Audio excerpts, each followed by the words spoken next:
So good morning students, good morning to all of you. Today day 2 और chapter start किया था हमने कल स्मॉल बिजनेस एंड एंटरप्राइजेस, जहां हमने सबसे पहले बेसिक्स की बात की थी। बेसिक पढ़ा था कुछ हमने, और वो बेसिक क्या था बच्चों? बेसिक्स क्या था? It was 100% related to entrepreneur. It was related to entrepreneur कि आखिर एंटरप्रेन्योर क्या है और इसे एंटरप्रेन्योर बनने के क्या क्या बेनिफिट्स हो सकते हैं, इसकी रिक्वायरमेंट क्या है। आज इसी टॉपिक को और आगे प्रोसीड करते हुए हम नेक्स्ट टॉपिक पे आ रहे हैं, जो इसी का एक पार्ट है, और उस टॉपिक का नाम है need for entrepreneurship. Need for entrepreneurship and need for entrepreneurship क्या है, आखिर क्यों रिक्वायरमेंट है एंटरप्रेन्योरशिप की, क्यों हम कहते हैं, क्यों हम ऐसा एक्सपेक्ट कर रहे हैं कि हम मैक्सिमम से मैक्सिमम एंटरप्रेन्योरशिप को क्यों मोटिवेट कर रहे हैं। What is the reason behind that? Sir सबसे मेन क्या रीजन है? अराउंड 6 पॉइंट्स आपकी बुक में दे रखे हैं, जिसके थ्रू आइडेंटिफाई कर सकते हैं आप कि यस सर एंटरप्रेन्योरशिप की रिक्वायरमेंट तो है in all the countries. But already मैं आपको बताता हूं, स्टार्ट करते हैं हम इसको। Lifeline of a nation, lifeline of a nation sir means what? देखिए आपकी बुक में लिखा भी है बेटा इस पॉइंट के अंदर, entrepreneurship is a yardstick to measure the development of any country, as no country can prosper and grow without development of entrepreneurship। यानी कि अगर किसी कंट्री में एंटरप्रेन्योर्स नहीं है, मान के चलिए उस कंट्री का डेवलपमेंट नहीं है, क्योंकि नई नई एंटरप्रेन्योरशिप, नए नए प्रकार के अलग अलग टाइप के एंटरप्रेन्योर्स बनेंगे, जो अलग अलग फील्ड्स में नया नया डेवलपमेंट करेंगे, नए नए इनोवेटिव आइडियाज के साथ। तो it is a base for any country. और आपकी बुक में लिखा भी है यूएस, यूके, इतनी अच्छी अच्छी जो डेवलप कंट्रीज हैं, वो क्यों है? वहां पर ज्यादा से ज्यादा क्या मिलेंगे आपको? एंटरप्रेन्योर्स मिलेंगे, जो नए नए इनोवेटिव आइडियाज के साथ अपना मार्केट शेयर इंक्रीज कर रहे हैं, अपनी कंट्री का डेवलपमेंट कर रहे हैं। तो ये बात कितनी सही है कि एंटरप्रेन्योर जितने ज्यादा होंगे उतना ज्यादा देश विकसित होगा, डेवलप होगा बच्चों। राइट? आप 6 पॉइंट देख लेंगे ना, ढंग से पढ़ लेंगे, आपको कहानी समझ में आ जाएगी कि थीम क्या है। Next, provide innovation. Next point लिखा है स्टूडेंट्स, प्रोवाइड इनोवेशन। अब आप खुद सोचिए, जब नए नए एंटरप्रेन्योर्स आएंगे मार्केट में, नई नई टेक्नोलॉजी को लेके, न्यू न्यू इनोवेटिव आइडियाज को लेके, डेफिनेटली कंट्री और डेवलप होगी। आपकी बुक्स में लिखा है entrepreneur is an innovator who tries new methods of production, new technology, new ways of marketing। यानी कि एंटरप्रेन्योर के थ्रू कितनी सारी चीजें होती हैं, जरा देखिए, नए नए टेक्नोलॉजी इंट्रोड्यूस होती है मार्केट में। अब आप में से कोई एंटरप्रेन्योर बनेगा तो डेफिनेटली कुछ नया करने के लिए बनेगा, तभी तो आप एंटरप्रेन्योर कहलाएंगे। कि हाँ, वैसे तो कोई भी बिजनेसमैन जो अपना बिजनेस कर रहा है उसको हम क्या कहते हैं? एंटरप्रेन्योर कहते हैं। लेकिन कहीं ना कहीं दिमाग से सोचिए, अगर एक नया बिजनेस कोई सेटअप करना चाह रहा है तो उसके दिमाग में नई टेक्नोलॉजी भी आएगी, न्यू वेज ऑफ मार्केटिंग भी आएंगे कि उसको किस टाइप से मार्केटिंग करें ताकि कस्टमर उस प्रोडक्ट को परचेज करे, मार्केट शेयर इंक्रीज हो। Definitely new methods of production, definitely आप नए नए मेथड्स देखेंगे प्रोडक्शन के। सोचिए कितनी सारी चीजें। आप एक बात बताइए, अग्री करेंगे मेरे हिसाब से, जैसे घर में फीमेल्स बर्तन धोती हैं बेटा किचन में, क्या आपको ध्यान है इसकी भी ऑटोमेटिक मशीन आती है? कौन सी कंपनी की, किसी को ध्यान है? एनीबडी? क्या किसी को नाम ध्यान है? क्योंकि मैंने पर्सनल जब एक्सपीरियंस लिया शोरूम में तो आई वाज सरप्राइज। एक कंपनी की मशीन आती है ऑटोमेटिक, आपको बीकानेर में भी मिल जाएगी और शोरूम्स के अंदर। आप उसमें एक तरफ प्लेट्स रखिए, एक तरफ बाउल्स रखिए, एक तरफ स्पून रखिए, सर्फ या जो भी उनका जो डालते हैं अपन ingredient for washing these utensils, अपने आप वॉश हो जाएंगे। क्या पता है किसी को कंपनी का नाम? नहीं पता? एनीबडी? कौन सी कंपनी है? सोचिए, raise your hand if you know the name of that company, जिन्होंने ये नया आइडिया लॉन्च किया। सोचिए, बिकॉज यू नो इंडिया में जो परचेजिंग पावर है ये क्या हो चुकी है, काफी इंक्रीज। ये बात आप, ये इस पॉइंट से कनेक्टेड नहीं है, ये एक अलग पॉइंट में डिस्कस कर रहा हूं। क्या purchasing power has been increase in India. Purchasing power जो है वो क्या हो चुकी है बच्चों, increase. Means what? Human beings are ready to pay any amount. We are ready to pay any amount for best services, for best product. अगर हमें बेस्ट प्रोडक्ट कुछ मिल रहा है, हम रेडी हैं। हाँ जी, मेरा एक क्वेश्चन था, किसी ने आंसर नहीं दिया। मैं नेम बता रहा हूं आपको, सुन लीजिए। IFB। IFB आप नेट पे सर्च करेंगे, आप सोचिए ऑटोमेटिक मशीन आपको मिल रही है, इससे बेहतरीन क्या होगा। तो एंटरप्रेन्योर के पास कितनी अच्छी अच्छी ये ऑप्शंस हैं कि अगर आप एंटरप्रेन्योर बन रहे हैं तो नई टेक्नोलॉजी लॉन्च कर सकते हैं, new ways of marketing, new methods of production. खत्म। 2 पॉइंट अभी तक हमने पढ़े। नंबर 1 था lifeline of a nation, number 2 था provide innovation, number 3 growth of economy. Growth of economy होगी या नहीं होगी, आप खुद सोचिए। 100% होगी सर, 100% होगी। इकोनॉमी, जब नए नए एंटरप्रेन्योर्स मार्केट में आएंगे तो इससे क्या बेनिफिट होगा। देखिए लिखा आपकी बुक में, the entrepreneurs adept to changes as changes take place in the environment. The changes adopted by entrepreneurs in enterprises even bring changes in the society and economy. Latest technology used by enterprises not only brings growth in the enterprises but it also brings growth of economy at large. क्या मतलब है बेटा growth of economy का, जरा समझिए। जब आप नई नई टेक्नोलॉजी लाएंगे, जब आप न्यू टेक्नोलॉजी, न्यू प्रोडक्ट्स लाएंगे मार्केट में, तो क्या होगा, डेफिनेटली लोग उसे पसंद करेंगे, उसे परचेज करेंगे। हो सकता है आप इंटरनेशनल मार्केट में भी उसे सेल करें। तो क्या होगा सर, कंट्री की जो इकोनॉमी है वो क्या होगी, डेफिनेटली इंक्रीज होगी सर। बिल्कुल सिंपल सी बात है। अगर आप नए नए आइडियाज मार्केट में ला रहे हैं, नई टेक्नोलॉजी, नया प्रोडक्ट मार्केट में ला रहे हैं, तो सोसाइटी क्या करेगी बेटा, जरा सोचिए। सर सोसाइटी, अगर वो प्रोडक्ट अच्छा है और लग रहा है सब कुछ बेहतरीन है, तो सोसाइटी परचेज करेगी।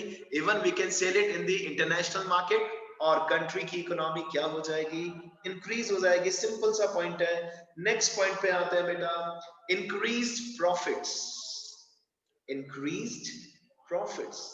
आप सभी बच्चों को मैं एक चीज फिर समझा रहा हूं, एंटरप्रेन्योर को एक छोटे लेवल के हिसाब से मत सोचिए, आप बड़े से बड़े लेवल के हिसाब से सोच सकते हैं, इसमें कोई प्रॉब्लम नहीं है, ठीक है। और आप जैसे जैसे चैप्टर पढ़ते जाएंगे आपके कंसेप्ट काफी हद तक क्लियर होते जाएंगे स्टूडेंट्स। इंक्रीज प्रॉफिट्स, क्या लिखा है इसके अंदर आपकी बुक में, I am reading it out right now. An entrepreneur always tries to minimise cost, he always tries to get optimum utilization of resources. The reduction of cost and increase in efficiency always result in increased profit. देखिए entrepreneur क्या चाहेगा, अगर आप entrepreneur हैं, आप क्या चाहेंगे sir, हम एक ही चीज चाहेंगे, जो गुड्स हम बना रहे हैं उसकी कॉस्ट मिनिमम टू मिनिमम आए, मिनिमम टू मिनिमम आए डेफिनेटली। और नए नए आइडियाज जब आप लगाएंगे तो डेफिनेटली ये चीज पॉसिबल भी है कि आप जो गुड्स बना रहे हैं इसकी कॉस्ट मिनिमम टू मिनिमम आए, राइट। और जितने भी आपके पास रिसोर्सेज हैं, ये 12th का बहुत फेमस डायलॉग है, जितने भी आपके पास रिसोर्सेज हो उसको प्रॉपर यूटिलाइज करें, उसका ऑप्टिमम यूटिलाइजेशन करें। ऑप्टिमम यूटिलाइजेशन क्या मतलब हुआ इस पॉइंट का students, what is the meaning of optimum utilisation. Sir जितने भी रिसोर्सेज हैं वेस्ट नहीं होने चाहिए, वेस्टेज ना हो, उसका पूरा पूरा सही यूज हो, that is known as optimum utilisation. Proper use होना चाहिए सर उनका, राइट। लाइक अगर आपकी फैक्ट्री है, प्रोडक्शन हो रहा है, तो वेस्टेज कम से कम हो, वेस्टेज मिनिमम टू मिनिमम हो, प्रोडक्शन मैक्सिमम से मैक्सिमम हो, रिसोर्सेज वेस्ट नहीं जाए। इससे क्या बेनिफिट होगा, डेफिनेटली सर प्रॉफिट्स इंक्रीज होंगे। जब आपके गुड्स बनाने की कॉस्ट कम हो जाएगी, एफिशिएंसी ज्यादा हो जाएगी। सुनिए कितना अच्छा आपकी बुक में लिखा है बेटा, ध्यान से देखिए, ध्यान से देखिए।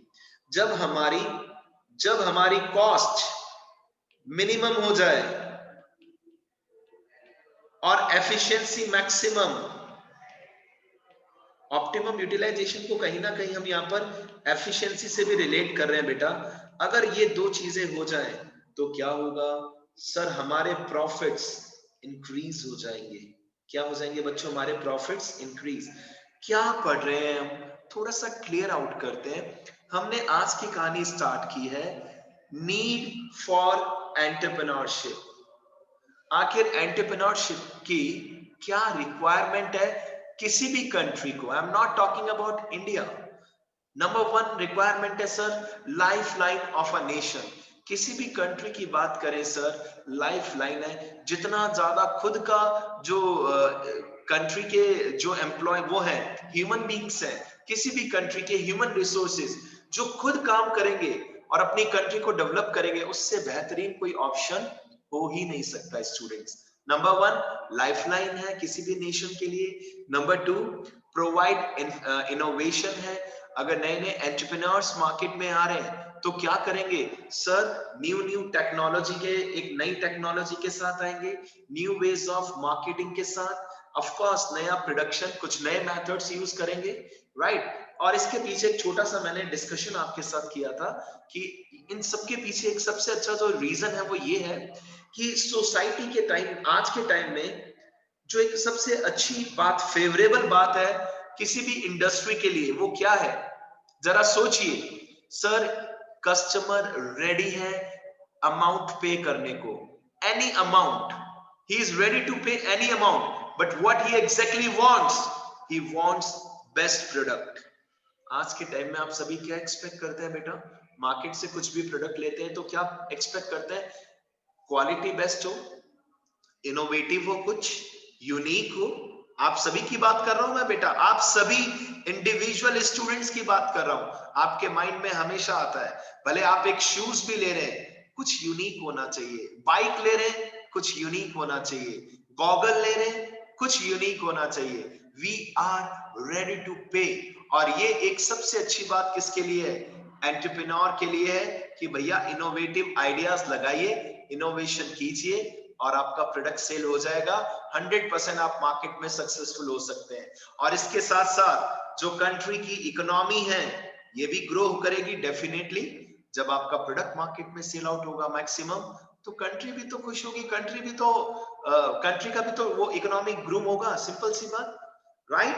Next, increase profit. अगर आप वर्क कर रहे हैं एज ए एंटरप्रेन्योर, डेफिनेटली आपका टारगेट क्या रहेगा?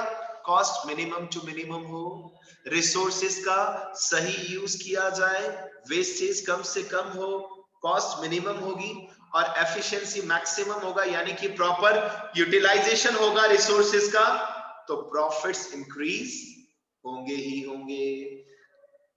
नेक्स्ट पॉइंट बहुत ही इंटरेस्टिंग पॉइंट है बेटा। Next point, this is employment opportunities. कितनी सही बात है।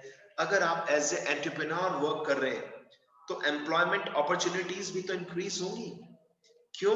क्योंकि सर सारा काम हम खुद थोड़ी ना करेंगे, अपने अंडर में हमें प्रॉपर स्टाफिंग करना पड़ेगा, प्रॉपर स्टाफ एम्प्लॉयज रखने पड़ेंगे। और उससे क्या होगा सर? एम्प्लॉयमेंट जनरेट होगा, उससे भी कहीं ना कहीं कंट्री का डेवलपमेंट होगा, राइट। आपकी बुक्स में लिखा है entrepreneurship not only provide the scope for self employment but also offer employment to large number of people, as in the case of successful enterprises. Growth in entrepreneur activities lead to more and more employment. अब जरा आप सोचिए, आपने एक बहुत बड़ा setup किया बच्चों, आपने एक बहुत बड़ा सेटअप किया, एक नई इंडस्ट्री ओपन की। आपने क्या किया स्टूडेंट्स? एक न्यू इंडस्ट्री सेटअप किया। अब आप खुद थोड़ी ना सारा काम कर लेंगे, आप खुद सारा काम नहीं कर पाएंगे स्टूडेंट्स। आपके अंडर में आपको बहुत सारे क्या रखने पड़ेंगे सर? एम्प्लॉयज रखने पड़ेंगे, प्रॉपर स्टाफ। क्योंकि अगर प्रॉपर स्टाफ नहीं हुआ तो काम कैसे होगा। और इसको पता है कॉर्पोरेट में एक और नाम से जाना जाता है, दो नाम से जाना जाता है in fact. Number one human resources, human resources, और एक और नाम है इसका पर्सोनल। पर्सोनल, ध्यान से सुनना बेटा, पर्सोनल। आपके अंडर में ह्यूमन रिसोर्सेज ही तो काम करेंगे जिन्हें आप एम्प्लॉयज बोल सकते हैं बेटा, बट पर्सोनल भी बोल सकते हैं, ह्यूमन रिसोर्स भी बोल सकते हैं। Is it okay? तो कितना सही पॉइंट है, अगर आप वर्क कर रहे हैं एज ए एंटरप्रेन्योर तो आप एम्प्लॉयमेंट भी जनरेट कर रहे हैं, कहीं ना कहीं इससे भी कंट्री का डेवलपमेंट होगा ही होगा। Right students? 6 point social benefits, 6 point लिखा है आपकी बुक्स में, सोशल बेनिफिट्स। सर अब इसका क्या मतलब है, पढ़ते हैं इसको भी हम, don't worry. Social benefits, what does it mean? देखिए लिखा है, entrepreneurs always try to adopt latest technology and raise the standard of living by providing good quality products and services at lower cost. By setting up enterprises in backward areas, they try to bring balanced regional growth. By making optimum utilization of resources, they have scarce resources of society. क्या कहना चाह रहे हैं बच्चों, इतनी सारी लाइनें लिख दी 3 to 4, बट मेन पर्पस क्या है? सर एंटरप्रेन्योर्स क्या करते हैं, लेटेस्ट टेक्नोलॉजी यूज करेंगे, डेफिनेटली लेटेस्ट टेक्नोलॉजी, ठीक है। नंबर 2 क्या करेंगे, raise in the standard of living, raise in the standard of living, क्योंकि जब आपको नए नए प्रोडक्ट्स मिल रहे हैं और वो भी अच्छे अच्छे बेनिफिट्स के साथ, तो आपका भी स्टैंडर्ड तो इंक्रीज होगा कहीं ना कहीं। Raise in the standard of living by providing goods oblique services, goods oblique services at minimum cost, at minimum cost। ये पॉइंट भी सही है सर। और इससे होगा क्या, वही आपकी बुक्स में लिखा है बेटा मेन। सर कहीं ना कहीं कंट्री की ग्रोथ होगी, ग्रोथ होगी, इकोनॉमी इंक्रीज होगा, सब चीजें अच्छी चलेगी, ठीक है जी। तो इन शॉर्ट अगर मैं कहूं बच्चों जल्दी से, इन शॉर्ट 6 के 6 पॉइंट्स हमें वापस से लर्न करने हैं। क्या नीड है एंटरप्रेन्योरशिप की, अगर आपके पेपर में 3 मार्क्स में आ जाए तो आप 6 पॉइंट्स क्या लिखेंगे? Sir number 1 lifeline, lifeline of a nation, number 1 याद कीजिए जल्दी से। Point number 2, sir point number 2 है प्रोवाइड इनोवेशन, प्रोवाइड इनोवेशन, बिल्कुल सही है। नेक्स्ट पॉइंट सोचिए, next point sir growth of economy, country की इकोनॉमी क्या होगी, इंक्रीज होगी, डेफिनेटली ग्रो करने के चांसेस इंक्रीज हो जाएंगे। नेक्स्ट इंक्रीज प्रॉफिट्स, प्रॉफिट क्या हो जाएंगे, डेफिनेटली सर इंक्रीज हो सकते हैं। नंबर 5 एम्प्लॉयमेंट अपॉर्चुनिटीज मिलेंगी, बिल्कुल सही है, एम्प्लॉयमेंट जनरेट होने के चांसेस इंक्रीज हो जाएंगे। राइट बच्चों, नेक्स्ट बताइए, सोशल बेनिफिट्स मिलेंगे, मिल सकते हैं सोशल बेनिफिट्स, करेक्ट, डन बच्चों, डन, कंप्लीट हो गया। 6 के 6 points we have done again. ये आज का हमारा पहला मेजर डिस्कशन था, लेकिन अब इसके बाद नेक्स्ट इंपॉर्टेंट डिस्कशन पे आ रहे हैं, that is process, process of entrepreneurship. अगर आप बनना चाहते हैं, अगर आप बनना चाहते हैं तो मानता हूं प्रैक्टिकल नॉलेज और थियोरेटिकल नॉलेज में थोड़ा सा डिफरेंस है, बट फिर भी बच्चों ये पॉइंट्स काफी हद तक हेल्पफुल रहेंगे आपके लिए। प्रोसेस ऑफ एंटरप्रेन्योरशिप, आखिर एंटरप्रेन्योरशिप अगर आप करना चाहते हैं, एंटरप्रेन्योर बनना चाहते हैं, तो क्या क्या प्रोसेस आपको यूज करना पड़ेगा। नंबर वन जो आपकी बुक्स में लिखा है वो है सेल्फ डिस्कवरी। नंबर 1 क्या है बच्चों, आपको सेल्फ की डिस्कवरी करनी पड़ेगी। Number 2 identifying opportunities, identifying opportunities, कहीं ना कहीं आपको अपॉर्चुनिटीज भी आइडेंटिफाई करनी पड़ेंगी। ये नहीं कि ठीक है जी रेस्टोरेंट सबने ओपन किया हमने भी ओपन कर लिया, उसमें वो मजा नहीं है, उसमें फिर वो सक्सेसफुल वाली बात नहीं रहेगी। सक्सेसफुल वाली बात क्या रहेगी? When you do something different, जब आपने कुछ नया किया, राइट?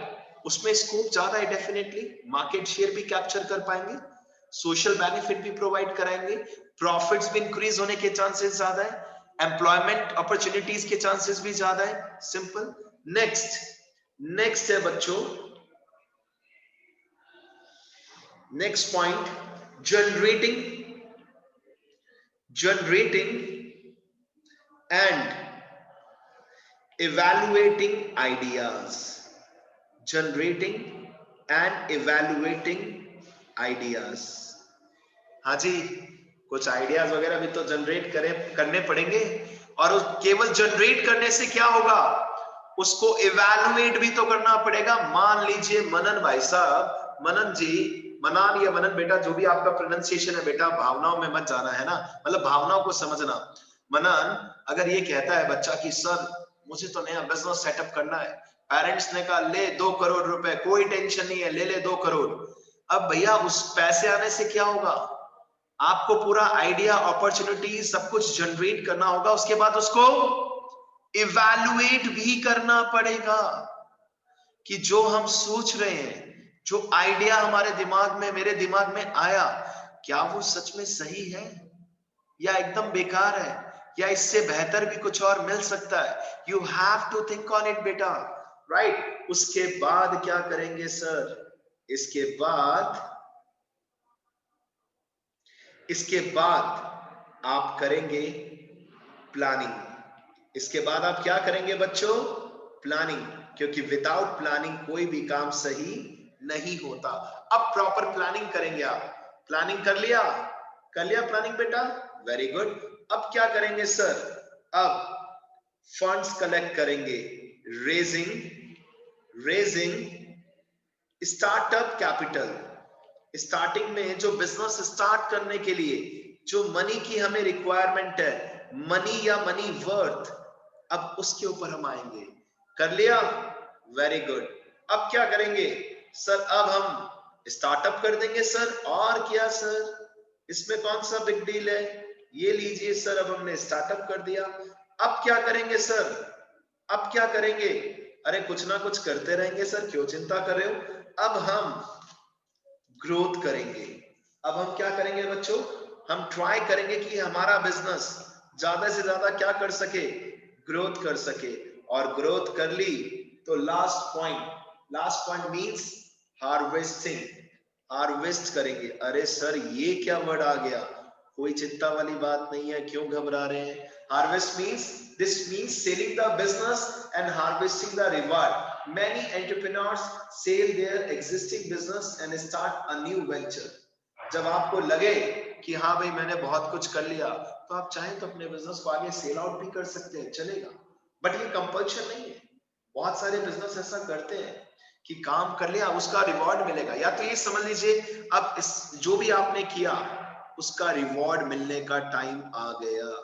अब रिवॉर्ड या तो आप खुद लीजिए, मतलब एंजॉय कीजिए, जो पैसा कमा रहे कमाइए, बिजनेस चलाइए अच्छे से, या फिर चाहे तो आप अपना बिजनेस किसी और को सेल आउट भी कर सकते हैं और एक नया बिजनेस स्टार्ट कर सकते हैं। तो ये ओवरऑल 8 पॉइंट्स हैं बेटा, किसके अंदर? प्रोसेस ऑफ एंटरप्रेन्योरशिप के अंदर, जिसमें फर्स्ट पॉइंट आपने क्या पढ़ा? Self discovery. सेकंड, आइडेंटिफाई करना अपॉर्चुनिटीज को। थर्ड, आइडियाज जनरेट करेंगे आप, और फिर उसको इवैल्यूएट भी करेंगे कि जो हमने सोचा वो सही है या गलत है। ठीक है, हो गया। अब प्रॉपर प्लानिंग कीजिए, डिटेल में थॉरो प्लान कीजिए कि हम जो सोच रहे हैं हम उसको आगे एग्जीक्यूट कैसे करेंगे, कितने पैसे की रिक्वायरमेंट होगी, कितना ऑफिस चाहिए होगा, कितने एम्प्लॉयज चाहिए होंगे, कितना कुछ चाहिए होगा, सोच लिया। अब लाइए, पैसा लाइए, because without money no honey, आप कुछ नहीं कर सकते। Money is very important for any business, right बेटा? इसके बाद पैसा आ गया, अब क्या करेंगे सर, अब स्टार्टअप कर देंगे, सिंपल, स्टार्ट कर दिया तो अब ग्रोथ के लिए ट्राई करेंगे कि हमारी ऑर्गेनाइजेशन और एक्सपांड कर सके हम और ग्रोथ कर सके एंटरप्राइज। और लास्ट पॉइंट, रिवॉर्ड, हार्वेस्ट जिसे हमने कहा, आप चाहे तो खुद रिवॉर्ड लीजिए, चाहे तो this means selling the business, अपना बिजनेस चाहे तो बेच के एक नया वेंचर, एक नया बिजनेस स्टार्ट कर सकते हैं। तो दीज आर दी 8 पॉइंट्स, जिसमें हर एक पॉइंट में आपकी बुक्स में 2-2 लाइन लिखी है बेटा, आप रीड आउट कर सकते हैं। इतना इंटरेस्टिंग टॉपिक है, किसी भी पॉइंट में बाई चांस आपको प्रॉब्लम आता है तो you can discuss with me any time बच्चों। तो आज हमने मेन 2 पॉइंट पढ़े, ठीक है ना। नंबर 1 नीड क्या है एंटरप्रेन्योरशिप की, और नंबर 2 हमने क्या पढ़ा बच्चों, प्रोसेस। अब जो नेक्स्ट टारगेट इस चैप्टर में है that is startup India scheme, मतलब इंडिया ने, जो गवर्नमेंट है, इन्होंने बहुत अच्छा एक इनिशिएटिव लिया था 15 अगस्त 2015 को। इंडियन गवर्नमेंट ने एक बहुत अच्छा सिस्टम लिया, क्या एक अच्छा वेंचर, एक अच्छा बेनिफिट क्या दिया, एक नई स्कीम स्टार्ट की थी सर, जिसका नाम रखा था startup India scheme. Startup India scheme ये एंटरप्रेन्योर्स के लिए रखी थी स्पेशली, ठीक है ना, कि अगर आपको स्टार्टिंग में अपना बिजनेस सेटअप करना है तो हम आपको कई सारे बेनिफिट्स प्रोवाइड करने को तैयार है। और ये स्कीम कब लॉन्च की गई थी बेटा, ये स्पीच प्राइम मिनिस्टर किसने दी थी, नरेंद्र मोदी जी ने दी थी। मिस्टर नरेंद्र मोदी ने कब दी थी, किसी को पता है डेट बेटा, बुक है किसी के पास अभी, या सब मेरे भरोसे चल रहे हैं, एनीबडी? ये स्पीच उन्होंने दी थी 15 अगस्त 2015 को, 15 अगस्त 2015। क्या था इस स्पीच के अंदर, क्या क्या बेनिफिट्स थे, ये हम अपनी नेक्स्ट क्लास में डिटेल में रीड आउट करेंगे बच्चों। लेकिन कहीं ना कहीं इसके पीछे ऑब्जेक्टिव क्या था, क्या लगता है, क्या लगता है बेटा, क्या था ऑब्जेक्टिव? सर, जितने ज्यादा हमारी कंट्री में एंटरप्रेन्योर्स होंगे उतना ज्यादा कंट्री डेवलप्ड कंट्री की कंडीशन में आएगी, because still we are in the phase of developing country, we are not developed country, we are in the phase. और ये फेज कब तक चलेगा, नो आइडिया, कोई आइडिया नहीं है बच्चों। दैट्स व्हाई प्राइम मिनिस्टर क्या एक्सपेक्ट कर रहे हैं, क्या चाह रहे हैं, ज्यादा से ज्यादा एंटरप्रेन्योर्स बने हमारी कंट्री में, सो दैट इंडिया जो कंट्री है वो डेवलप हो सके, जो गरीबी है, पॉवर्टी है, वो काफी कम हो सके बच्चों। अब इसमें क्या क्या बेनिफिट्स थे वो सब हम अपनी नेक्स्ट क्लास में डिस्कस करेंगे स्टूडेंट्स। तो हम मिलते हैं बहुत जल्दी अकाउंट्स की क्लास में with day 12 session, and all the best, God bless you. Please बच्चों अपने नोट्स मेंटेन कीजिए, एक्सक्यूज मत दीजिए, अपना लॉस मत कराइए, क्योंकि अभी अचानक से जब पेपर स्टार्ट होंगे फिर चीटिंग या और कुछ चीजों में आप पढ़ेंगे, that should not be take place. So please, I am telling you again and again, for your benefit only, please prepare the notes और मुझे PDF भेजिए। इस चैप्टर का तो एटलीस्ट स्टार्टिंग से 2 से 3 पेज का PDF बनेगा, सेंड कीजिए बच्चों। अपनी बात, अब टीचर की बात फोर्सफुली मत लो। 11th 12th में है ना, हमेशा एक अच्छा बच्चा अपना बेनिफिट देखता है कि टीचर समझा रहा है, अब बच्चे के बेनिफिट के लिए समझा रहा है।